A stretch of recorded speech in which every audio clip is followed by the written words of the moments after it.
पुनर्वार्ता तो फेरस्त तुम्हें थोड़ा सी पारो भाउजी को भूल बुझुछ कोटा ठीक विवाह करिबार 20 वर्ष परे संसार करिबार 20 वर्ष परे स्वामी के संदेह करिबा ठीक तो जीवन अधिका भल पाउथिबा पुरे सरल निरीह स्वामी के बिना कारण रे छाड़पत्र पाठे के कैंसर बोली जानी सारिबा परे स्वामी तो अलग होइबा एटा करे ठीक बोला मन करे पाई मो बाबू के एते बड़ रोग होई गला देखो ये जो आखिर देखो ये मैडम केमते राजो वास्त्र रानी है अछंती आ मो बाबू मृत्युर शेष पाहाच रे ठिया है स्टेशन रे कुलिकिरी करूछंती कुलिकिरी जो डंगर भाई मेडिसिन खाउछे से डंगा सब भाउज पठांते ओ व्हाट कोन हे गला सेठो मरे जीवा परे बंचीबा पाई मोहरे पाणी दबारो किछि भी माने न था वो से केते डंगा देछंती जत्ते डंगा कहबे शुद्ध मूलस मुदम एबे एठी परिशोध करिबी तू हो केते देछंती से लक्षे 2 लाख 5 लाख को केते देछंती से ओगी ई डायलॉग बे जीवो एते टका तम पाखे हेई गलानी तमे एते बड़ लोक हेई गलानी मते टका फेरै देबो जत्ते कहबो देबे देई पारी मो 20 वर्ष दिन सब 14 दिन गुडा को मु तम मान पाई रोसई घरे बितेई देई देई पारी मो 20 वर्ष राती सब 14 दिन निद्रा रही मु तम देउर खुशी जाई पे बेडशीट घोड़ाईची तम रूम रो लाइट ऑफ करची तो फैन स्पीड बढ़ाईची देई पारी मो भोकला पेटरे मर जाई से जंत्रणा को तम पेट पुरीना को जाई मु पास रहीची से काम भी गोटे चाकरानी टंका नहीं करि पारथांता तमने मु चाकरानी तो हृदय अच्छी आज्ञा मालिक देह असुस्थ है मालिक गोड़ा पाखे जगी बसी था तुम जदि सेते के थांता ताहा तमे मो बाबू को एमिति अवस्था रे छाड़ी चली जाई गंतो अरे तुम्हें पर सही माटी रो नारी ओ माटी रो नारी सीता देवी स्वामी को सहित वनवास जाई पड़ती जो माटी रो नारी सती अनुसया सोने सुख पाई लक्षेरा बेसरा गुण धरि पड़ती मैं जानो एबे तो के चुप रो आई ना ताकू कहबा को दियो कोट पैंट टाई पिन्ही छी पैसा वाला हेई जाई छी ताकू कहबा को दियो गोटाए कथा सुनि रखा होत मैडम केवल तुम्हारी पाई मो बापो मरिबे मो बाबा मरि छिबा पर तमे ठीक अनुताप करिवो स्वामी शब्द अर्थ कह मो बाबू जने भल स्वामी थिले कि नाही किछि आवनी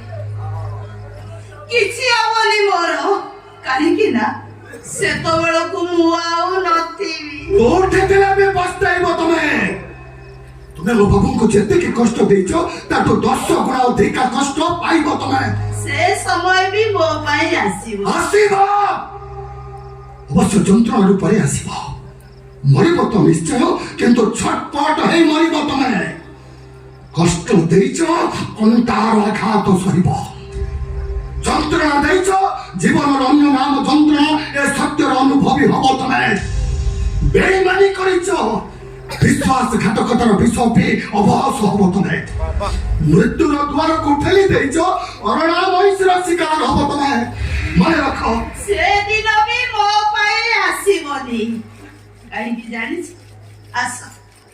आसो आहा मो पाखो को आसो आसो आसो आसो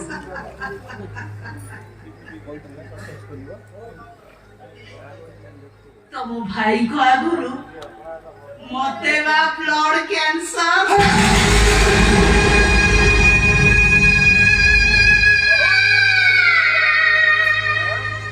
बुचाड़ी सुनिता मोटो दूरे जाइते कारण जंत्रणाटा एकुटिया बेले जेतिके कष्ट दे निज लोक पाखरु थिले से जंत्रणाटा छारी गुडु पड़ी जाए अरे को जानी जानिते मोर एमिति हेछि बोली जानिते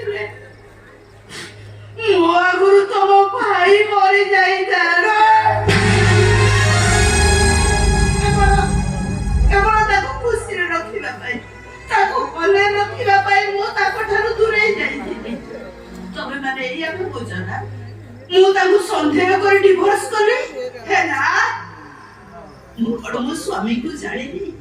ମୁଁ ଠିକ ଜାଣିଥିଲି ସେଦିନ ମଝିଆ ବୋହୁ ରୁମରେ ଆକାଶ ବସିଥିଲା ତମେ ବି କଥା ଜାଣିଥିଲ କାହିଁକି କହିବିନି ଏଇଆ ତ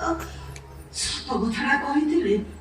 ଆମ ଆକାଶ ଆଉ ଆଲିଆର ସଂସାର ରହିଥାନ୍ତାଟି अरे तुम्हें दी जन को धातु रे गढ़ा रक्त मांसर शरीर रे ना लुहा इस्पात रे ତମେ ମାନେ ଖାଲି ମତେ ଦୋଷ ଦଉଛ ମତେ ଗାଳି ଦଉଛ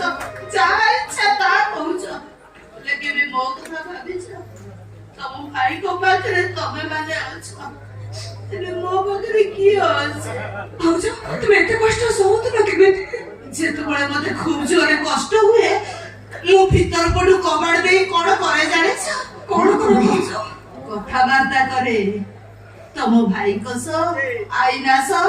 ତମ ସହ ପାଖରେ ପାଖରେ ଗୋଟେ ଟେପ୍ ରେକର୍ଡ ବଜେଇ ଦିଏ କାହିଁକି କହିଲ ମୋ ଭାଇଟା ପାଖ ରୁମରେ ଥାଏ ତ ତମ ମାନଙ୍କ ସହିତ କଥା ହେଲେ ସେ ରାଗିବ ସେଇଥିପାଇଁ ପ୍ରଥମେ ତମ ଭାଇଙ୍କୁ ଫୋନ କରେ ହ୍ୟାଲୋ କେତେବେଳେ ଆସିବ ଆସିଲା ବେଳେ ଛୋଟ ଛୋଟ ମାଛ ଆଣିବ ଆକାଶଙ୍କ ଫରମାଇଶ ଅଛି କଣ କହିଲ ମିଳିବନି ମୁଁ କିଛି ଜାଣିନି ଯେମିତି ଆଣିବ ଗୀତ ବାଜୁଥାଏ ଆମ ଘର ଏକ ମନ୍ଦିର ସେ ତ ସ୍ୱର୍ଗଠୁ ସୁନ୍ଦର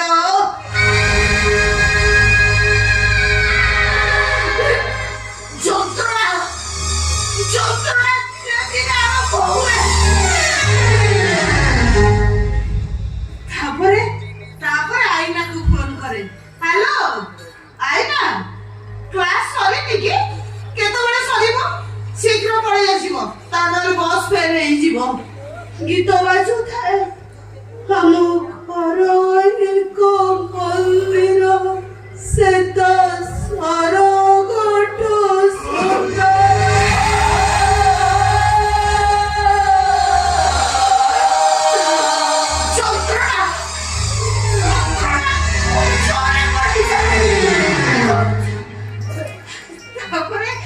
ତାପରେ ଆଲୋକକୁ ଫୋନ କରେ ହ୍ୟାଲୋ ହ୍ୟାଲୋ ଆଇନା ଫୋନ କରିଥିଲା ବସ୍ ଫେଲେ ସେ ଷ୍ଟାଣ୍ଡରେ ଅପେକ୍ଷା କରିଛି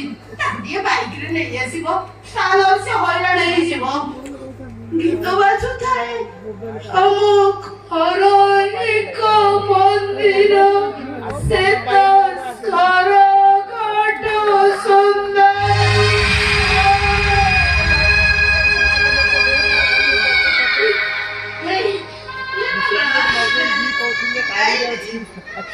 ଏଥିରେ ତୋର କିଛି ଦୋଷ ନାହିଁ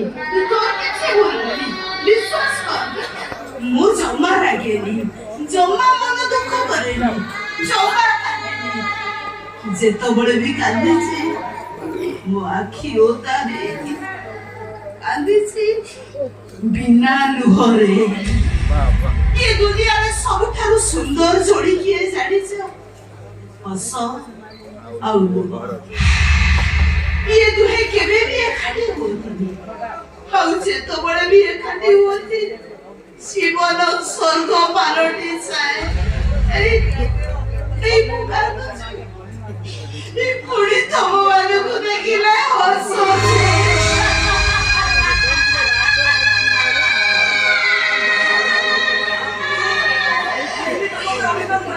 चलो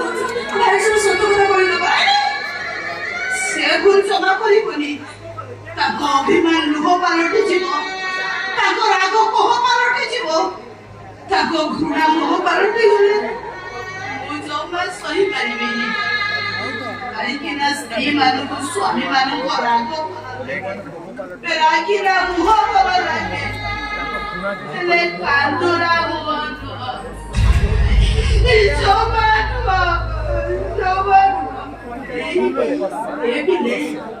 ମୋର ଗୋଟେ କଥା ରଖିବ कौन को ଆଉ ତମ ମାନଙ୍କ ସହିତ ମୋର ଦେଖା ହବ କି ନାହିଁ ମୁଁ ଜାଣିନି ଆଜି କାହିଁକି ମୋର ଭାରି ଇଚ୍ଛା ହଉଛି ତମ ମାନଙ୍କୁ ଟିକେ ମୋ କୋଳରେ ଧରିବା ପାଇଁ ଠିକ ସେମିତି ପିଲାଦିନେ ମୁଁ ତମମାନଙ୍କୁ ମୋ କୋଳରେ ଶୁଆଇ ଦଉଥିଲି। ଆମେ ବି ବହୁତ ଥକି ଗଲୁଣି